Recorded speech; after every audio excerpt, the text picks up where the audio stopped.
Hello, welcome to Kevin's Corner.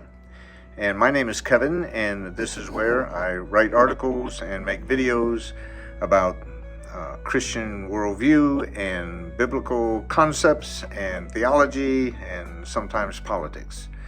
And today I would like to discuss with you some thoughts I've had about having enough. In the Bible, Jacob was the brother of Esau. And he was quite a crafty and deceptive fellow. He successfully connived to steal away his brother's birthright, and feeling guilty, a great deal of fear, Jacob approached his brother with a gift consisting of a great herd of livestock in hopes that he might purchase forgiveness for what he had done. And when Esau saw Jacob approaching with all his family and servants and all sorts of goats and rams and camels and cattle and donkeys, he considered it all, and he looked at Jacob and he said, "I have enough, my brother." I've thought about how unusual it is for a man to be satisfied that he has had enough. Our lives seem consumed with the exhaustive effort to accumulate more and more. No one, no matter how old or how productive or how wealthy, seems to reach a point in life where they can say, along with Esau, "I have enough." And I am at a point in my life where I spend much more time reflecting on my past than thinking about my future. I have concluded that I have received enough. I have experienced a flood of God's blessings. I have more than enough. I am also aware that in return, I have not given enough. I've recently thought of all the wonderful people that God has placed in my life, beginning with two wonderful parents who made tremendous sacrifices so that I might have greater opportunities and live a more comfortable life than they ever did. They were imperfect, for sure. They fought their own spiritual battles and struggled through the torrential storms of life, but they did enough to point me in the right direction. I was sent to a private Christian school 500 miles from home at the age of 15, which may seem harsh to some, but it was probably the best thing my parents could have done for me. There I lived with some of the most godly people I've ever met. They invested so much into my life. They were certainly imperfect in their humanity, but they were doing their best to be obedient to God and to answer their calling and to make the necessary sacrifices to pour into the lives of hundreds of young men and women. It wasn't a perfect school of perfect people, but God was giving me enough to stir a hunger in my heart to have what these people taught and to have what they lived. I am thankful for my family, all of my family, my wife, my children and grandchildren, siblings, all imperfect humans that God placed in my life as a great blessing to me. And these are the people I love most in life.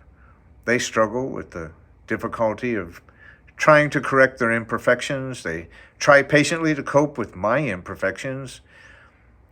All of that said, they are enough.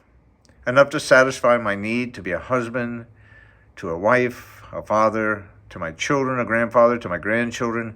God has blessed me not with perfection, but with enough. I have some wonderful friends.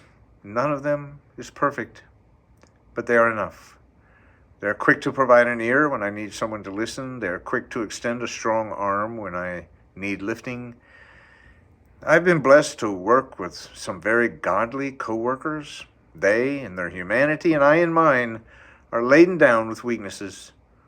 Didn't Paul remind us that we have this treasure in earthen vessels, that the excellence of the power may be of God, not of us? All of us work together as imperfect beings, performing our task imperfectly toward a unified goal of impacting the lives of young people.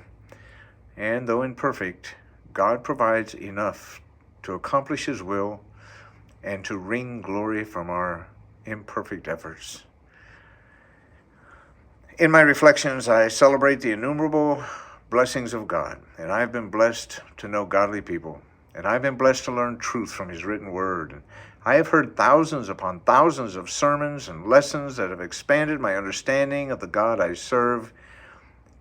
He has taken me to wonderful places to work with people whose spiritual gifts I can only admire and often envy.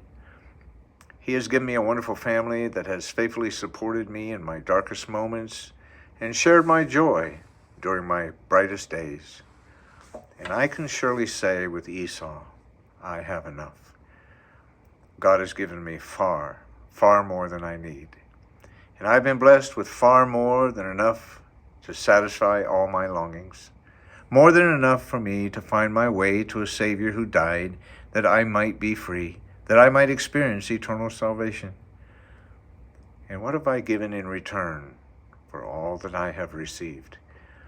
I believe surely one day I will stand with regrets before a God who has blessed me with more than enough and feel much remorse that I didn't give him more in the lifespan that was granted to me. In my remaining years, I know I can never do enough, but I want to do so much more. Thank you for spending time with me and listening to my reflections today. And if this was helpful to you, please like and feel free to subscribe to Kevin's Corner on YouTube and on Substack. And if you feel these words might encourage somebody else, please share it. Until the next time, be strong and courageous.